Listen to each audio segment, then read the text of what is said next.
I was just stuck in this timeless eternity of knowing that all is well, was well, will be well, and there's nothing to worry about. That's saying there's nothing to fear but fear itself, but there was no need to worry. I was just in this place of what I call the womb of God, where every worry, every concern was being provided and nurtured and taken care of me. The moments later, I was able to see my body, just going down to the ground, and I felt my guides to my right side and left side of me, and it was a male and female guide, and they were just like the most immaculate, beautiful beings. They just go far beyond any descriptive word. And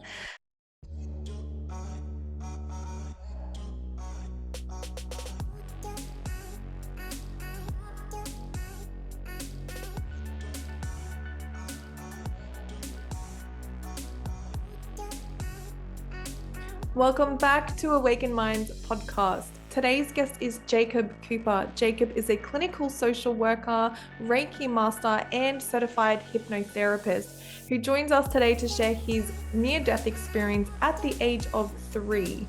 It was such a profound experience. He actually wrote 2 books about it, Life After Breath and The Wisdom of Jacob's Ladder.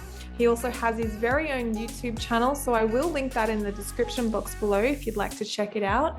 But guys, please like, share, and subscribe, as this does help our channel grow. But with that being said, guys, we welcome Jacob. first and foremost, thank you, James and Natalie, for your incredible podcasts that you're doing and reaching the masses with information that really needs to be heard and does change lives. So I really do thank you, for having me on your program, for more significantly the work that you're doing. But yes, I do have 2 books. One is The Wisdom of Jacob's Ladder and Life After Breath, which have been endorsed by people like Alison Dubois, Anita Morjani, Dr. Raymond Moody, who coined the term near-death experience, and they're with a publishing company out here in California. So within the span of around 2 years, I had both of my books published, and it's a big honor. I don't know if I ever saw this coming, but it just shows you where you put in work, you stay consistent, you stay on task. You could reach your dreams and beyond. But yeah, both books are really kind of guidebooks about my near-death experience. My first book, Life After Breath, is more of an inspirational memoir of, like you said, the near-death experience that I had at such a young age. And I know a lot of other therapists and clients, really take an interest to it because it was quite a different trajectory of life than your average, kid. And the experience, is certainly compelling. And the wisdom of Jacob's ladder is kind of the way that it sounds. My name Jacob, and had my NDE in a ladder on a slide in a playground. So there's a lot of Is that where that symbology, came from? allegory. That's where. Yeah, it's just Okay. they're both kind of play on words. I mean, Life After Breath is a real homage to my friend Dr. Raymond Moody, who coined the term near-death experience in his first book, Life After Life.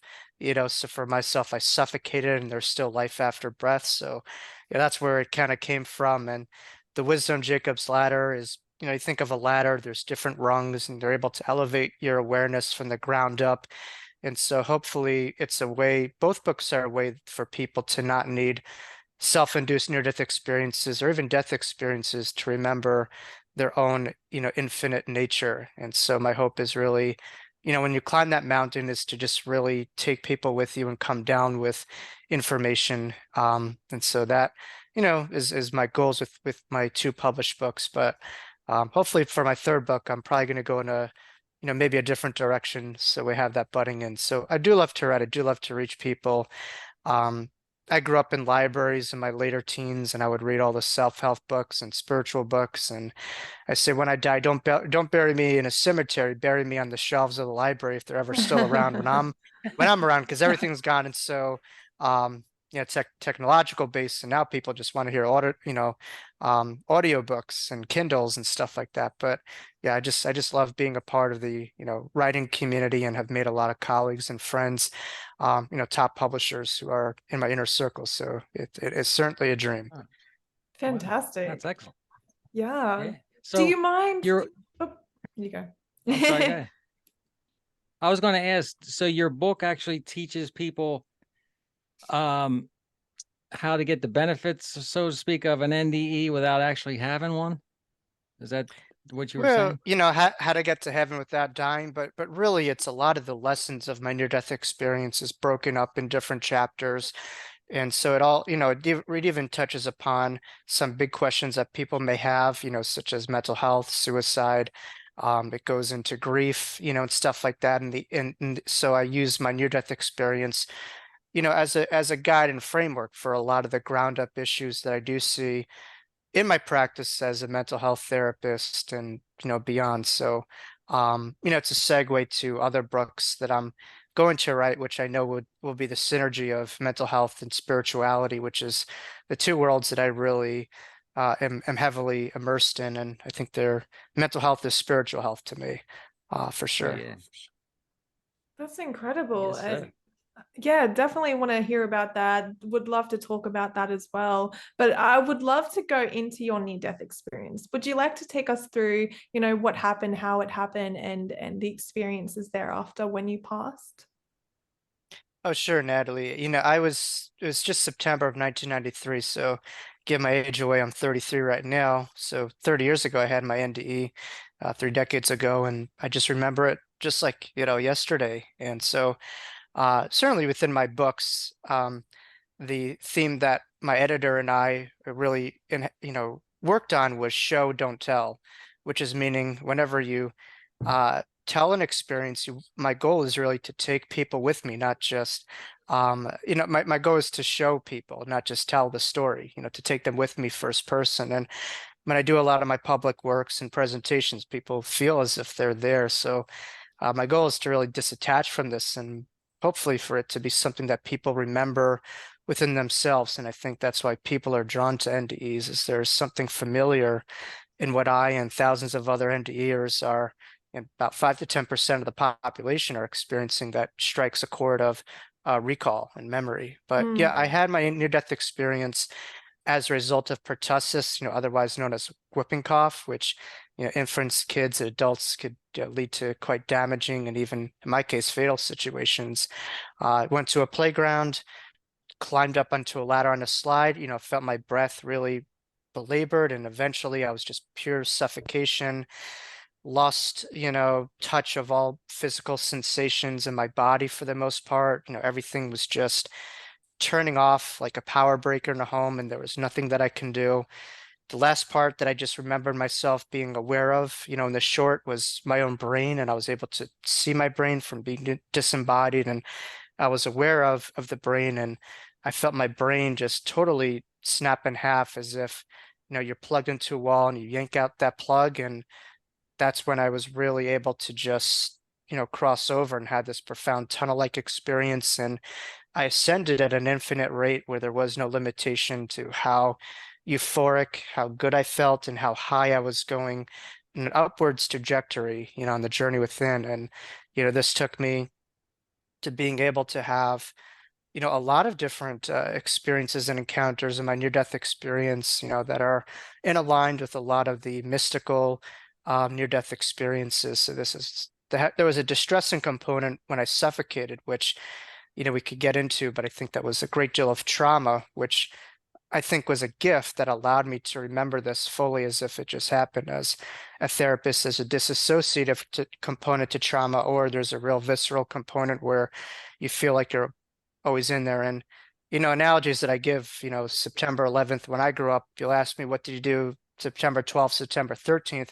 I could tell you exactly what I did, but tell me 9/15, 9/16, I couldn't tell you. So with that was actually major, one of the questions I yeah, had for you. I was going to say, so yeah, how does one remember from the age of 3, right? Is it some sort yeah, of, no, right? Yeah. certainly you could get into it. But I do think trauma was a gift. There was a gift behind the trauma of suffocation that I had, and my life being my physical life and my breath being taken away from me. But, I was able to really see, a beautiful palace behind the right side of my own brain when I was ascending. And now I understand the right side of the brain corresponds to creativity. And Right. artists have more developed right sides of the brain versus the left side is more of the analytics. So, but the right side, I just saw what I knew and as, to me, like the house of God, as I call it, or just this place that to me represented the all that was, will be, and have has been, so it's just this Yeah. place where all of creation emanates from in its representational form to me, which the best way that I could use in our vernacular as God, but the experience goes far beyond our own linear language that we have in symbols and vibrations that we, experience. And so this was certainly a 5D experience, and so I'm expressing it through my own 3D reality here, which is the Right. challenge that a lot of near-death experiences have. And, again, I just saw myself going through this progressions, where I had what's called a Christ consciousness in my near-death experience. And again, I was certainly born in a Jewish home and didn't really know too much about religion or whatever, but certainly Christ was not a part of my Yeah. upbringing. But Christ is probably more Jewish than I was, and he was a progressive rabbi in the land of what we now know as Israel. He's a Jewish boy living in Israel. So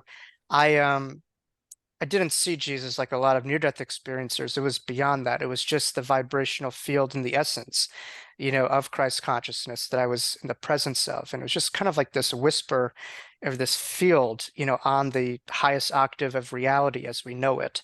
And when I was in this field, I just became aware that there was a lot of fears that I had. I was disattached. I was attached to my body. I would say, geez, what's going to come of my life? Where are my parents? What are my parents going to do if I'm dead?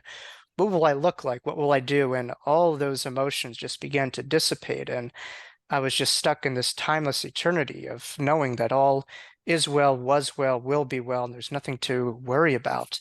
That's Mm. saying there's nothing to fear but fear itself, but there was no need to worry. It was just in this place of what I call the womb of God, where every worry, every concern was being provided and nurtured and taken care of me. The moments later, I was able to see my body, just going down to the ground, and I felt my guides to my right side and left side of me, and it was a male and female guide, and they were just like the most immaculate, beautiful beings. They just go far beyond any descriptive word. And we carry guides with us before we get here, and at times we could attain, other guides, but the primary guides are here, before we're born. They're there with us when we leave this body, and they're the closest thing to ourselves as we know it. But when I saw my guides, I was just astonished as to how I forgot that they were there with me this whole time in this experience.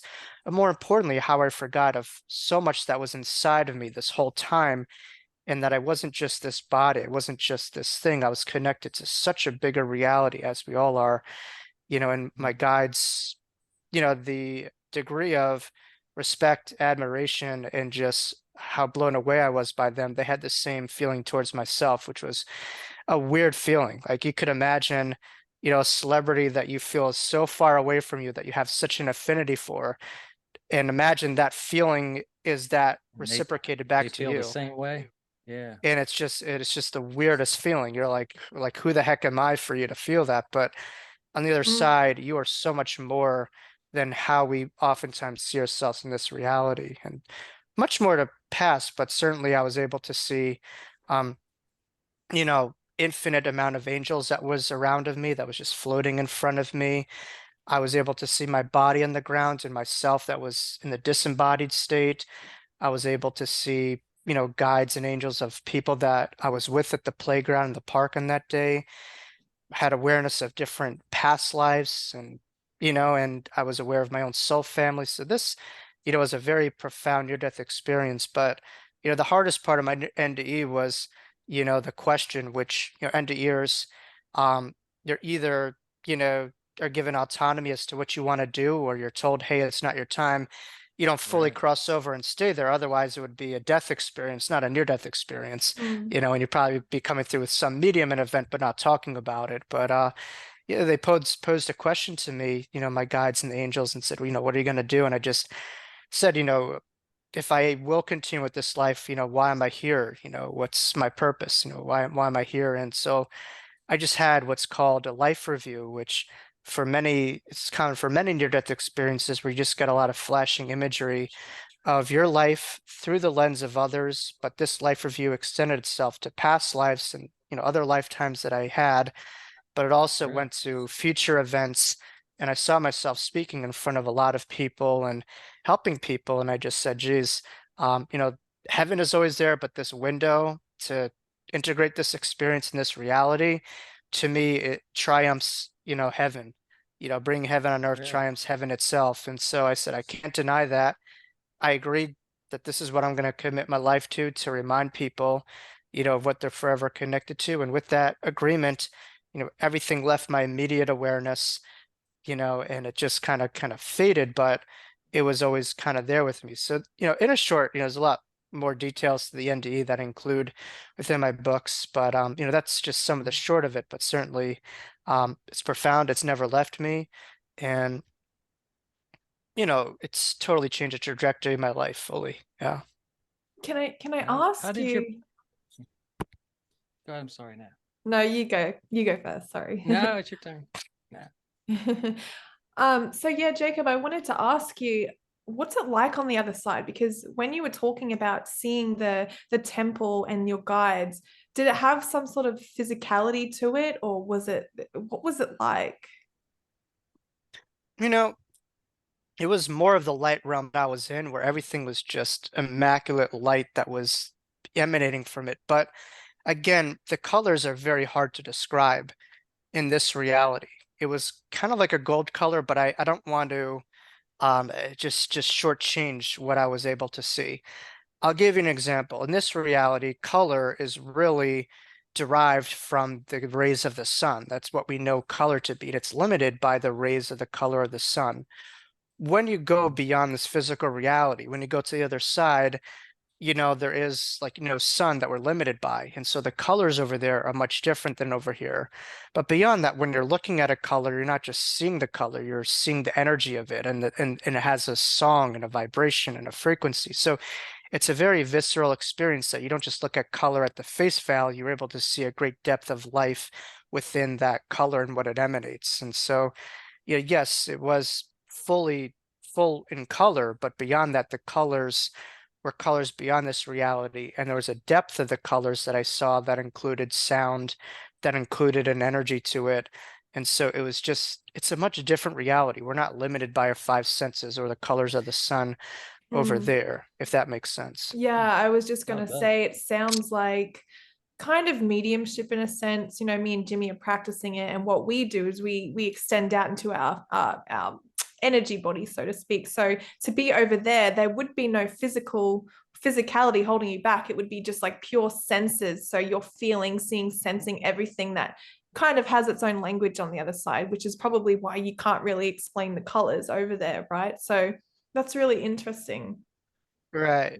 Yeah, it's you're talking about the clairs, clairsentient, clairaudient, all that stuff. It comes from a French word, I believe, clair. I forget. It's like kind of seeing the unseen kind of thing. But yeah, it goes beyond what we could compare and contrast it to. But it was more of a feeling, that I could say that was my strongest sensation. And the feeling was in our reality, and I always give this example, like you think of the greatest climax of your life, you're having like that great meal or you're with a friend or you're doing whatever, and there almost seems to be a cap of that apex of Mm, that climax, or you hit a certain point, but there's a cap to it.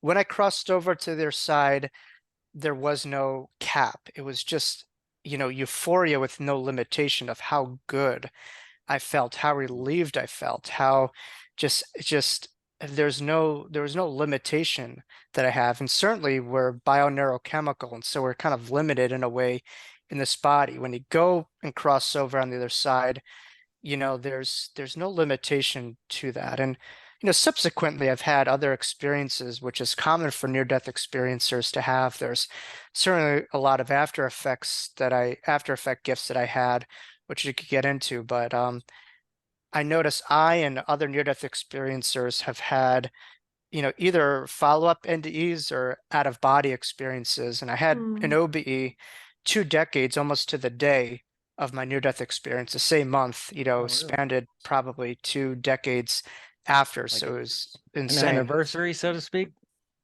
It's crazy, yeah. Yeah. And so for myself, it's the NDE. Like I could have said, oh, I was just a young kid. It happened so long ago. But here I was in my adult years, early on in college, and I had this profound OB that lasted several weeks. And I was just looking down at my body. I think a lot of it came from looking at the illusion of the human experience. I just started to look at how seriously we take things and how Mm, just misguided and how much of our reality is based off of illusion and false sets of belief systems. And I looked at that right in the face and I just started laughing hysterically. And through laughter, every single part of my body just started to squeeze. It wasn't just a ha, kind of thing. It was a deep laughter where everything squeezed as if you take a wet towel and you wring out that towel and just kind of explode. And after that, I was out of my body and I just experienced that similar type of sensation of euphoria, as well as how much is inside of us that sometimes we forget. We just look at ourselves as just the skin. But we have an mm. incredible energetic force inside of us that I was able to tap into that I just don't have descriptive words to, properly explain it. But the one thing it just reminded me is just we are so much more than this reality. We are. We really are. Amen. Yeah. And you're not the only one to experience that. There's been a number of people that Jimmy and I have interviewed who have said it's almost orgasmic in a sense because, like you said, there's no cap to it on the other side. Like it's so Right. interesting to talk about. It's like the best sex you've ever had times 10, which is really weird because you wouldn't think of like, oh, no, but honestly, this is what people talk about. It's like, how do you connect that? But I don't think there's any human words to describe really what that euphoria is like on the other side because there is nothing holding you back. There's no conditioning. There's no, you know what I mean? So it's just complete freedom. And Yeah. so that's something to really look forward to, which would then bring me into my next question. Are you afraid of death at all? No, I'm not. I am fearful, of course, of the process of it, and having that suffocation period or struggling. I'm afraid of the stuff before death, the psychological turmoil before it, but I'm not afraid of what happens. I'm afraid of what's around the corner, but I'm not afraid of what's at the end because I know there is no end. And so to Nice. me, it doesn't strike a fear in me. In fact, it's something that I'm looking forward to. But I do think that in many ways the lives that we live, are certainly impacting our hereafter. And so Mm. I think there's a lot of people who just hold their breath to enjoy heaven and want to live once they're there. And I say, why not make this your heaven? Because it really is. The Yeah. life that you live here and the passions that you have, the relationships that you have, the impact you have are all creating and enhancing the heaven that you experience. And so while I am looking forward to it, certainly, I am trying to build that empire, within this life. And it's not like a heaven or hell kind of thing. It's just what you build here has an impact when you do cross over. And Mhm. so the things that you like, the relationships you have, all those things, have continuity, including you. Yeah. Hey, do you think when you said earlier about in your mind you saw like heaven behind you, right? When you Mm. mentioned earlier, what do you think is there a correlation when they say that heaven is within you? Is that what you were seeing basically? Yeah, I mean, it was all around me, within me. And this journey wasn't a journey, 1,000 miles away. Yes, I was ascending, but I just knew it was the inner core, part of my being. And so, yeah, I mean, a lot of people think that we have to get to heaven, that it's somewhere in the GPS and you just punch it in and you could get it there. But to me, the way you could get closer to it is by having greater depths of connectivity, to your innermost being, and so that it goes against the linear way where we're used to finite reality and just identification of places and time and stuff like that. But to me, I can't just point to something and say that's heaven, but that's not. It was just to me the Right. vibrational field of high frequency of love and just home to me would describe all things that are heaven. And if it's not love to me, it's not heaven. If it's not home, it's not heaven. So when you're there. Wow. Beautiful. So I wanted to ask you a question. Alison Dubois, that's Yeah. awesome. How did that came to happen? Did you grow up with her? Did you how? Tell me more. Well, I know this is right up your alley because you're into all this stuff, law of attraction, manifestation. I honestly, followed her work for quite some time and just saw her name on a book, much like I saw Raymond Moody, and I just something just there was a pull there.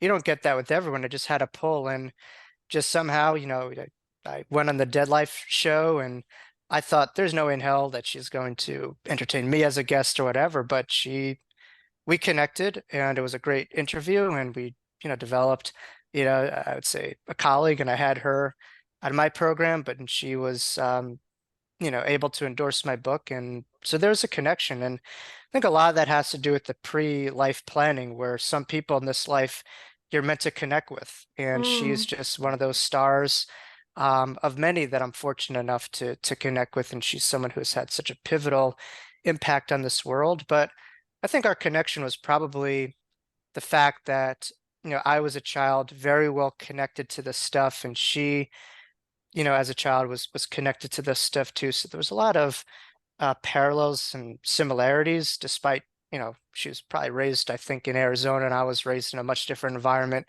Years later, not we're not that far apart, maybe a decade or two, but here in New York. But there's just a lot of parallels. But the fact that I think I was a child and I had this speaks very closely to what Allison is about. She really emphasizes, helping out kids explore a lot of their intuitive capabilities, looking at kids maybe in a different way, raising kids. And I know her kids are all lovely, and she was able to grow up in a home where she didn't enforce it, but she allowed, her kids to develop and to find their own gifts. And all of her kids, I think, have some of her intuitive capabilities in different ways. So, and she works very closely with a lot of parents in developing different ways to understand the kids' intuitive abilities and stuff like that. So I think it was the child in me that had this experience that I think that was certainly ran in parallel, but I think we hit it off in other ways. I think we just have similar outlooks, and we just kind of beat to our own drum. We do our own thing. We don't really kind of give too much about anything. I guess we have Kindred our own spirits. friends and we do our thing. Yeah, there's some parallels, and sometimes you find that in people where grew up in totally, maybe different parts of time frames or different eras, but you could see a part of yourself in their story. And mm, again, that Mhm. speaks to the universality. I speak of, someone's name or who they are, but beyond that, we're a lot more similar than not. And at the end of the day, we're all one. Now, oneness yeah. does not mean sameness. There's a variety to it, but there's a lot more parallels that we have if we look closer, beyond the surface. And so, that was a profound connection. I have the world of respect, obviously, for her work, which has reached the globe and has impacted so many. And she was a groundbreaker in her show, played by Patricia Arquette, who played her in that show, the hit show Medium. And she brought a lot of this stuff, more importantly, to the masses. And she's a heroic figure and an international just a treasure in my eyes, without question. You Do know, you know what's Wow. I don't interesting? have descriptive words for my respect that I have for her. I'll leave it there. Wow. Right. Not Beautiful. enough words could justify it. I wanted to bring up something because you did mention manifestation, right? It's interesting because I've been trying to get a hold of Alison Dubois, right? I've been trying to manifest it. And guess who shows up in my inbox? You do. Oh, yeah, yeah. So I want to talk about manifestation for a second because it's, and we're all connected. So there's something going on here, right? Where we on a soul level work together somehow. What is your take on manifestation? Because it seems like when I think a thought, a little pebble will fall in place and I'll be like, oh, do I grab onto that and make the ripple effect work? Or Mhm. like there's a belief system involved. Take us through what you've learned about manifestation, and is this something Well, that you've learned along the way from your journey? yeah, I mean, I think a lot of it has to do with you don't attract what you want, you attract where you are, as Wayne Dyer would say, or who you are rather.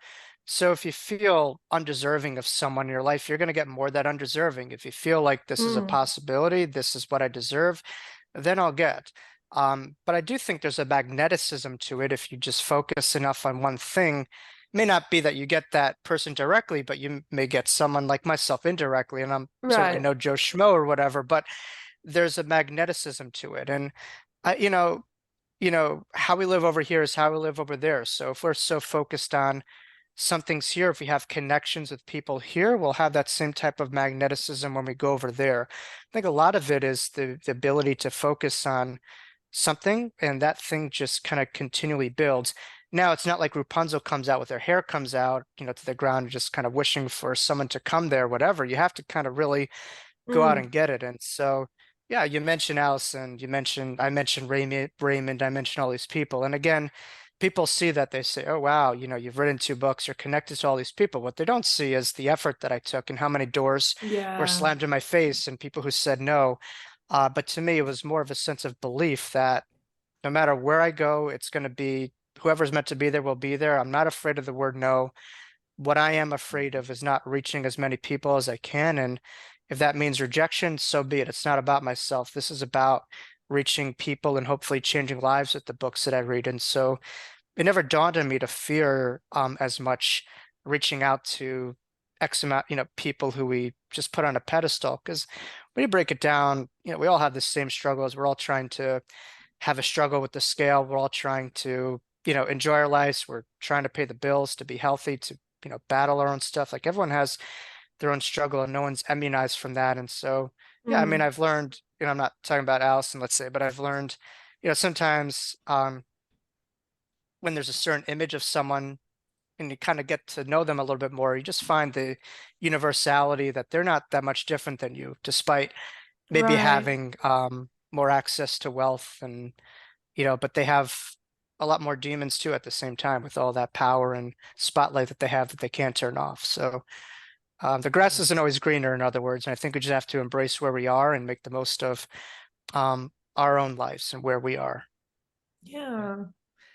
I wanted to talk a little bit about what you do. So, you are a clinical social worker, Reiki master, certified hypnotherapist as well.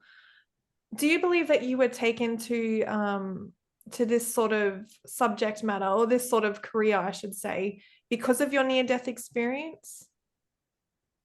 Yeah, I mean, I think certainly my near-death experience put me on this road. Um, I think with a lot of people, the why will determine the how and the what. Why are you doing this will determine how will I do this? What will I need to do this? And so for me, my why is, well, I had my life taken from me and I was given, awareness of it. And so my purpose is not to hold on to that, but to give that back to other people. And so my goal is to give back what I was shown and what I experienced as much as I can. And so from the ground up, I try to find ways for people to really experience more connectivity to life and, opening their minds and to really do my best to give them what I was provided. And so life doesn't happen to you, it happens for you, I believe. And so Right. my goal is to just completely let go of this and to give over it as much as possible within this journey. And so um but yeah, I mean, a lot of the pain that I had, defined my purpose. I mean, people look at a near-death experience and they think it's all hallelujah, glory, and everything, and rainbows and sunshine. And it wasn't like that. I mean, I think my childhood was very complex. I had, a lot of undiagnosed PTSD and a lot of struggles within my own mental health journey. I was seeing a therapist at the age of 10 years old going forward. I had a lot of anxiety, a lot of sleep issues, and to this day, I still have my own mental health journey that I do feel was influenced still by that PTSD. But I don't let that stop me from doing the damn best that I could to help out other people because I think our pain isn't just there to regurgitate more pain, but it's there to infuse a greater sense of purpose, to make a Mm, difference and change in the world. And so that's what I really try to do. But I think, outsiders look at a near-death experience and they just see the surface, much like if they see a celebrity, they just see that, but they don't see Yeah. the other side that kind of make that comes with it, that includes many times trauma as well as a complex, trajectory, particularly for myself at the age of 3 years old to have this, to just feel very alienated and mm, different from everyone at such a young age and not being able to really verbalize it or have the words to describe why, you know. yeah. Yeah, I completely A lot understand of that. people, I was going to say, a lot of people, when they have these experiences, they don't sit back and like dwell on them. and figure out Mm. what exactly really happened to them. They just let it go by and they don't think about it. You Yeah, know it's what I just something mean? that I had that I didn't like. It was always there, but for me, I just, what do kids want to do? They just want to be normal and fit in. And for me, that's all I wanted to do. But I would just have all these premonitions, and I know my brain was totally shifted from just being deprived of oxygen. And so the brain to me is just a filter between the two worlds. And so I would have all these psychic and intuitive experiences, which was to me very annoying. Like I was just like, I just wanted to live without seeing things that would come to be. And it was just more of a nuisance than anything. But it's not like I walked around being a kid and saying, "Hey, this is cool. I'm a psychic." No, I didn't know what the word was. It was just more of like a nuisance where things would happen. I would see them before they happened, and it was just annoying more so than ever. But once I was able to give, as I say, when you name it, you can tame it, and I was able to really give an education on this. Education is everything, and so I was given a lot of books in my later years on psychic phenomena, near-death experiences, and it all just gave me a linguistic for what this is being real and universal and not something to really feel stigmatized or annoyed by, but rather a gift rather than a curse. Yeah, Yeah. and I'm aware that you also do seminars on mindfulness, meditation. Are you still doing that today? All the time, yeah. I mean, I'm more selective. Like I used to bang these things out left and right, but for me now, I just want to reach as many people as I could, and I try to Mm. go with it on an organizational level or causes that speak very close to me. For now, I'm doing something with the Forever Family Foundation, which was featured on Netflix's Surviving Death. Um, they're an Wow. organization that was started, with the owner, not the owner, the director, Robert Ginsburg, who tragically lost his daughter, Bailey, in a tragic car accident, which his wife had a premonition of, I think that night of. And so he was going to grief groups and people weren't allowed to talk about signs and symbols and stuff like that. But all of a sudden, in the parking lot, they were talking about their signs and symbols from their loved ones. And he just said, geez, why don't I just start a group that works with grief, but also entertains the afterlife, within grief. And so then he Mm. had an accreditational processing of having mediums, people like, I don't know if you're familiar with her, Laura Lynn Jackson is one of the mediums on the Forever Family Foundation certified, Kim Russo as well. Laura Lynn Jackson is she lives a couple minutes from me here in Long Island, and she is like a tremendous superstar, but beyond that, she is beyond gifted and she's a great person and she's written great books. But yeah, I was the first ever near-death experiencer to be asked to present for the Forever Family Foundation. And so I'm going to be there this April, as well as an organization called Helping Parents Heal. That's going to be in Phoenix, which we're going to have, I think, over 1,000 people, which I would rather it not be the case because Helping Parents Heal is an organization for parents or siblings that have lost, family members. And so we use people who are, mediums, scientists, or people like myself, near-death experiencers, to speak on belief as a reference for grief. And I do find, after people hear near-death experience encounters, they just could say, wow, it's nice to have evidential pieces of information from a loved one, but to have someone who has, died and come here before you, that just puts all my questions to doubt in many ways. And it gives them a lot more validation that this is something real and there's more to this reality. And therefore, there could be a relationship that I have with my loved one that goes beyond just them being 6 feet under the box, that there's a continuity of their journey and my journey with them as well. Right. Yeah, that's for me what it was, the near death experience. When you started to see all those things and everybody talking at it, it opened the door for everything else. When you start to Oh see my that this God. is real, it opens the door for so much more. Yeah, it's just amazing how influential, all these paths up to the mountain and near-death experience is one of those paths of eternity that just, right now you just can't deny it. You look at material reductionism, um, which basically says we're reduced to the body and the brain. And so when near-death experiences occur, that puts that notion into a corner where there's no answers to it. And it's works similarly with hallucinogenics. For instance, if you're on, DMT, LSD, whatever, brainwave activity is usually decreased, but your consciousness, your awareness is amplified. And so near-death experiences work similar, where you have no to little brainwave frequency and yet your experience is profound. So again, it's that whole brain-mind dichotomy, which really says that the brain is not the producer of consciousness, it's just the filter of it, as you've seen many other near-death experiencers, and it's not the producer of the mind, it just temporarily stores it. More like an So, antenna, you think? Yeah, exactly. Yeah, I know a lot of Mhm. analogies help to understand these things and ground them, yeah, so that we can understand. So I do like that. Yeah.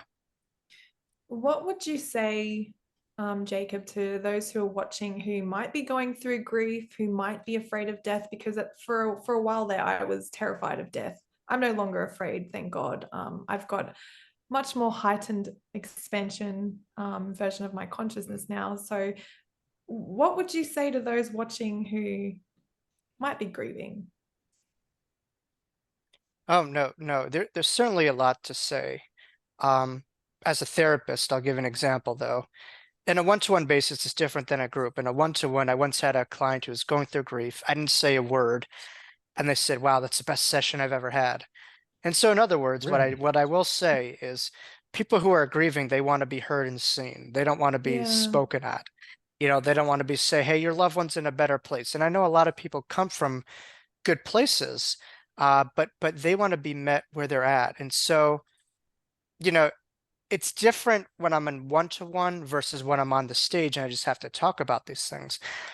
But I think what I've to twist the question in a different way, or frame it in a different way, is what may be skillful, if you are going with grief as it relates to the afterlife. And I think really there's two worlds. I think grief is very much a human thing, but this stuff is very much a soul thing. And I think the soul does not necessarily grieve. I think the human part of us does, but the mm, soul knows in its depths that there's a greater reality that we're connected to and we're a part of. And so I think we have to allow ourselves to be spiritual beings having human experiences and to allow ourselves to have those human emotions and those raw cycles, because I think the way to really heal grief is through it. yeah, And there is indeed a river of grief that is, ingrained in the human psyche that goes back to centuries. Grief is nothing new.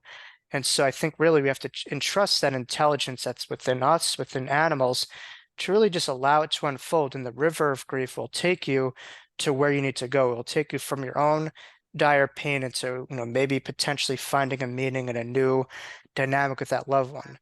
But from the afterlife perspective, I will say that grief and belief go hand in hand. And I found that people who have some degree of a knowing or a belief in an afterlife tend to fare better, statistically based off of research than those who do not.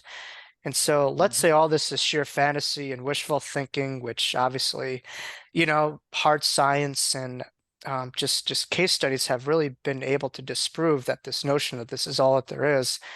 But let's say this is all fantasy on a pure psychological basis, having a box filled with, colors or filled with possibilities or filled with love and a continual relationship is a much better way to live versus an empty box. And so when someone dies, the biggest death is not that loved one, but ourselves that may go with them.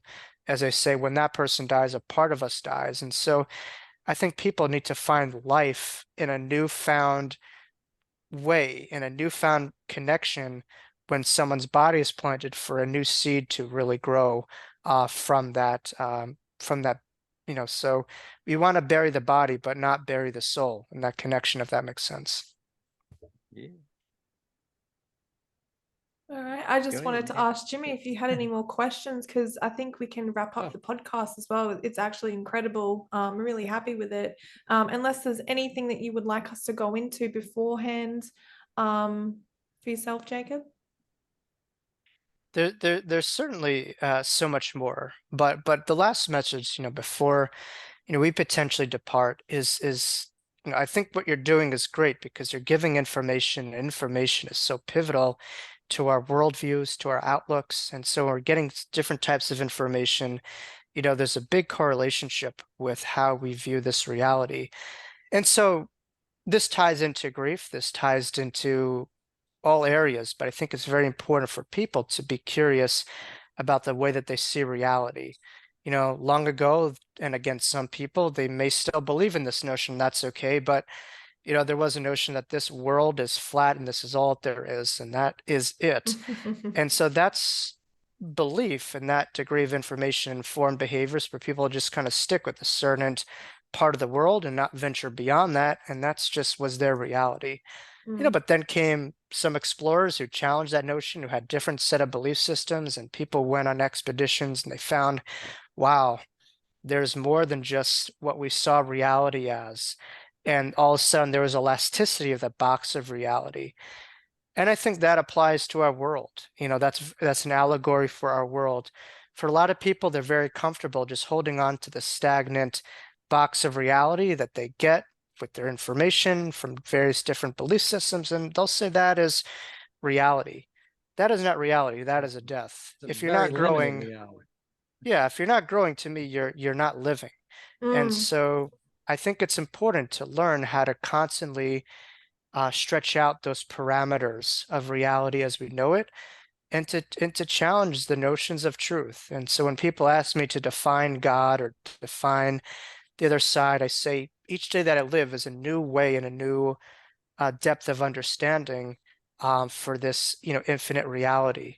And so my hope is for viewers is to be able to humble ourselves and to look at this world through curiosity and to always expand that box of reality. As much as we found a whole world on a physical basis, I think people could find infinite worlds within by being able to be comfortable, by being curious and expanding those bounds. Oh, I love that. Absolutely love that, Jacob. Beautiful words.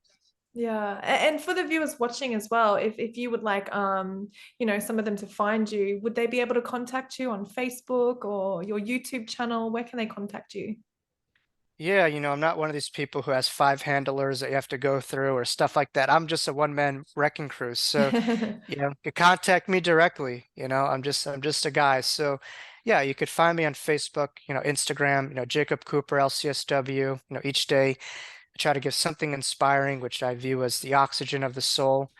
When you're inspired, you are in spirit, and so that's what I try to do. I just Love get that. quiet and a message comes from me, and I just ask, God, what could I give to make this world a better place? What seed could I plant to make, the lives of others better? And it just, when you come from a place of service, things just start to click, and just amazing things happen when you get out of your own way and just surrender to this great reality. And I use that term surrender as that's really what saved my life, is once I let go of my own suffocation, my own human breath, I surrendered to the breath of eternity. And this breath in the Jewish language that I grew up with to describe spirit is known as ruach, which translates to the breath of the wind of God. And so that is the seed of our creation. We are all bestowed with the breath of God that goes and transcends our own breath. And so sometimes in our life, we may have our own breath taken away, or we may feel out of sorts. And there's a great power in surrendering to a greater connectivity, a greater breath beyond our own deprivation of it. And I'm living proof of that within my own suffocation, the ability to let go and to surrender to that. But yes, if people want to connect to me, Jacob L. Cooper, that's probably the best way to find all things. And you could find The Wisdom of Jacob's Ladder and Life After Breath, on Amazon and Kindle in paperback. I'm trying to work on audio, but it's a little bit of a technical issue, but that's my next goal beyond book 3. So those are different avenues to find me. And yeah, I'm going to be doing something with Karen Noe in New Jersey coming up. And she's a medium who's channeled Wayne Dyer, and Wayne Dyer's family has gone to her through readings, and she wrote a book, about that. And so she's a Hay House. Her book was in Hay House. I think now she's affiliated with Beyond Words, but she's a good friend of mine, and featured in upcoming documentaries, soon to be released in December, which I'll promote soon. So I've got a lot of stuff going on, but Yeah, we're gonna any have you've to got a have you brain. back. This is You have a awesome. brain. Well, thank you. You have a brain, you have a body. I'm very motivated to help you. And um, I just have a restless ferocity and intensity to do the best that I can to help people. And, each and every day, you want to wake up better than when you went to bed that night. So that's my goal. Oh, I love it. It's an absolute Good pleasure way to to say. have you. Absolute pleasure Yeah. to have you today. Thank you so much for joining the podcast, Jacob. It was great meeting you, No, Jacob. oh man, thank you for all the work that you do. And I think your work is an embodiment of the oneness that we have. I know Natalie's in, Australia. You're right by me here in the States, so it just Yeah. shows you how, the internet could merge people from far away, but it also is really showing how at all four corners of the earth, people are waking up and they're interested in the same things, no matter what their background is, where they are from. We are just a part of this one phyla, this one connectivity, and it's beautiful to see this in front of me, the work that you do here today. Oh, I thank appreciate that. you. Thank you. Thank Doing you. something right. You certainly are. I love it.